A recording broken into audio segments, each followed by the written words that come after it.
ওগো বৌমা রানী, মেলা দিন না মানুষের মাংস রান্না খাইনি, মানুষের মাংস রান্না করে দিবা আমাকে?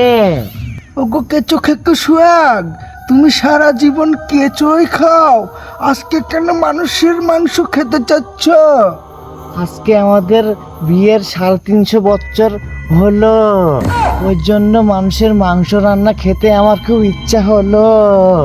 এ কেঁচো খেকো সোহাগ, এত রাত্রি এই নির্জন বাগানে আমি কোথায় মানুষের বাচ্চা পাবো?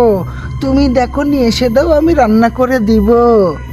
বৌমা রানী, আমি থাকতে নেই তোমার টেনশন গাড়ে মারানি। ওই দেখো আসছে দুই চোতমারানি। তাহলে তুমি এখানে দাঁড়াও, আমি নিয়ে আসছি।